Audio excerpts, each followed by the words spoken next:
Selamat malam semua kekasih-kekasih Tuhan dimanapun kita berada saat ini. Malam hari ini saya membagi renungan, sedikit renungan dari firman Tuhan yang terdapat dalam Roma pasalnya yang kelima ayatnya yang pertama sampai ayatnya yang ke-11. Tapi sebelum itu kita berdoa. Tuhan, terima kasih untuk malam hari ini. Terima kasih telah membuatkan bertemu kembali ya Tuhan dengan keluarga-keluarga Tuhan dimanapun berada. Hamba malam hari ini mau membagi suatu renungan dari hasil pembenaran atas iman kami, dan kami mau belajar Tuhan, buat kami mengerti, Roh Kudus yang membimbing kami agar kami mengerti apa yang Kau mau dalam firman-Mu. Jadilah sesuai kehendak-Mu. Terima kasih, haleluya, amin. Oke, kita akan baca dalam kisah Roma pasalnya yang kelima ayatnya yang pertama sampai 11. Perikopnya adalah hasil pembenaran. Sebab itu kita yang dibenarkan karena iman, kita hidup dalam damai sejahtera dengan Allah oleh karena Tuhan kita Yesus Kristus. Oleh Dia kita juga beroleh jalan masuk oleh iman kepada kasih karunia ini. Di dalam kasih karunia ini kita berdiri dan kita bermegah dalam pengharapan akan menerima kemuliaan Allah. Dan bukan hanya itu saja, kita malah bermegah juga dalam kesengsaraan kita, karena kita tahu bahwa kesengsaraan itu menimbulkan ketekunan, dan ketekunan menimbulkan tahan uji, dan tahan uji menimbulkan pengharapan, dan pengharapan tidak mengecewakan karena kasih Allah telah dicurahkan di dalam hati kita oleh Roh Kudus yang telah dikaruniakan kepada kita. Dengar baik-baik. Karena waktu kita masih lemah, Kristus telah mati untuk kita orang-orang durhaka pada waktu yang ditentukan oleh Allah. Sebab tidak mudah seorang mau mati untuk orang yang benar, tetapi mungkin untuk orang yang baik ada orang yang berani mati. Akan tetapi Allah menunjukkan kasih-Nya kepada kita oleh karena Kristus telah mati untuk kita ketika kita masih berdosa. Lebih-lebih karena kita sekarang telah dibenarkan oleh darah-Nya, kita pasti akan diselamatkan dari murka Allah. Sebab jikalau kita ketika masih seteru diperdamaikan dengan Allah oleh kematian anaknya, lebih-lebih kita yang sekarang telah diperdamaikan pasti akan diselamatkan oleh hidupnya. Dan bukan hanya itu saja, kita malah bermegah dalam Allah oleh Yesus Kristus Tuhan kita, sebab oleh Dia kita telah menerima perdamaian itu. Oke, saya mengambil dari ayatnya yang ke-2 sampai ayatnya yang ke-5. Oleh Dia kita juga beroleh jalan masuk oleh iman kepada kasih karunia. Dengar baik-baik. Di dalam kasih karunia ini kita berdiri dan kita bermegah dalam pengharapan akan menerima kemuliaan Allah. Ketika kita berdiri dan bermegah dalam pengharapan, kita akan menerima kemuliaan Allah. Ayat yang ketiga. Dan bukan hanya itu saja, kita malah bermegah juga dalam kesengsaraan kita, karena kita tahu bahwa kesengsaraan itu menimbulkan ketekunan. Hidup itu butuh proses. Hidup butuh suatu perjalanan. Dari apa yang kita hadapi dalam proses itu, kita menerima penderitaan, kita menerima kesenangan, kita menerima segala sesuatu yang susah.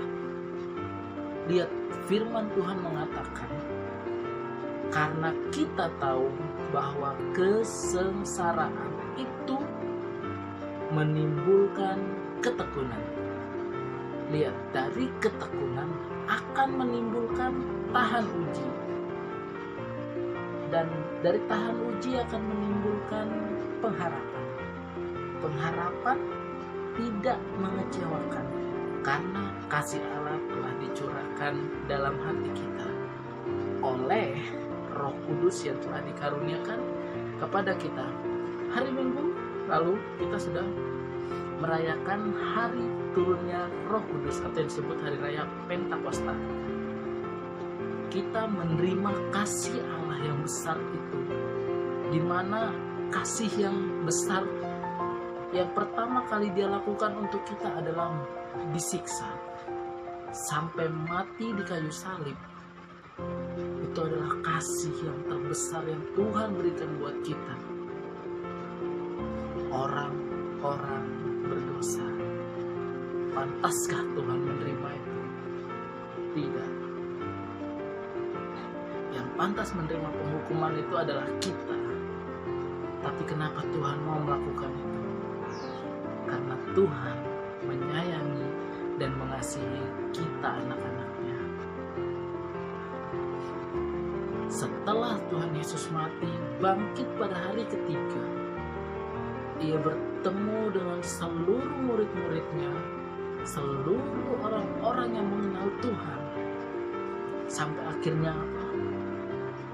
Sampai akhirnya Tuhan naik ke surga, kembali ke surga, menyiapkan tempat buat kita semua yang percaya dan berharap sama Tuhan tentunya. Tapi jika kita tidak mau berharap, tidak mau bersandar, tidak mau percaya sama Tuhan yang sudah mati dan sudah naik ke surga, itu bukan urusan saya, tetapi itu urusan saudara. Bagaimana saudara menanggapi keselamatan yang sudah Tuhan sediakan buat hidup saudara. Ingat, kasih Tuhan tidak pernah berkesudahan. Sampai setelah dia naik ke surga, dia menjanjikan akan menurunkan Roh Kudus-Nya untuk membantu kita dalam segala hal, melindungi kita. Ingat baik-baik, Tuhan bukanlah Tuhan yang pemarah. Tuhan adalah Tuhan yang penyayang, penyabar, lemah lembut. Tuhan kita luar biasa. Apa yang harus kita lihat dari hidup Tuhan kita?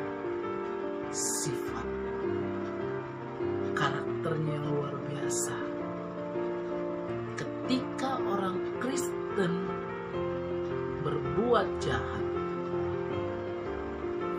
sifat yang dia miliki sudah tidak sesuai dengan apa yang Tuhan ajarkan. Karena Tuhan tidak pernah mengajarkan untuk membalas kejahatan dengan kejahatan, tetapi membalas kejahatan dengan kebaikan. Tuhan tidak pernah mengatakan jika engkau marah, marahlah selamanya. Tidak. Tuhan mengatakan untuk jangan dendam. Dan Tuhan mengatakan jikalau kamu marah, jangan kamu menyimpan amarah itu sampai matahari terbenam. Tetapi apa? Tuhan mengatakan untuk apa? Apakah untuk dendam dengan musuh kita? Tidak. Tuhan mengajarkan untuk kita mengasihi musuh kita. Luar biasa Tuhan kita. Jadi ingat, mulai dari proses hidup kita yang susah, Tuhan ingin menimbulkan sifat ketekunan dalam hidup kita. Ketekunan untuk apa? Ketekunan untuk mencari Tuhan, menyembah Tuhan, memuji Tuhan, berharap sama Tuhan. Sehingga dari ketekunan itu akan menghasilkan apa tadi? Ketekunan akan menghasilkan tahan uji. Tahan uji itu apa? Melatih kesabaran kita, melatih ucapan kita, melatih segala sifat buruk yang ada dalam kita. Apakah kita masih bisa bertahan? Sehingga akan memunculkan suatu pengharapan. Pengharapan untuk apa? Pengharapan untuk terus tinggal di dalam Tuhan. Sehingga apa? Sehingga kita bisa terus menjadi anak-anak Tuhan. Sehingga pada akhir zaman nanti, sehingga pada akhirnya nanti, ketika Tuhan datang untuk kedua kali, pengharapan kita tidak sia-sia, bahwa kita akan naik ke surga bersama Tuhan. Dan kita akan bersama-sama tinggal dengan Tuhan dalam kerajaan 1000 kekal. Renungan malam hari ini biarlah menjadi rema dalam kehidupan kita. Saya terus berdoa untuk saudara agar saudara terus diberkati dalam Tuhan, diberkati dalam pekerjaan, diberkati dalam bisnis, diberkati dalam keluarga.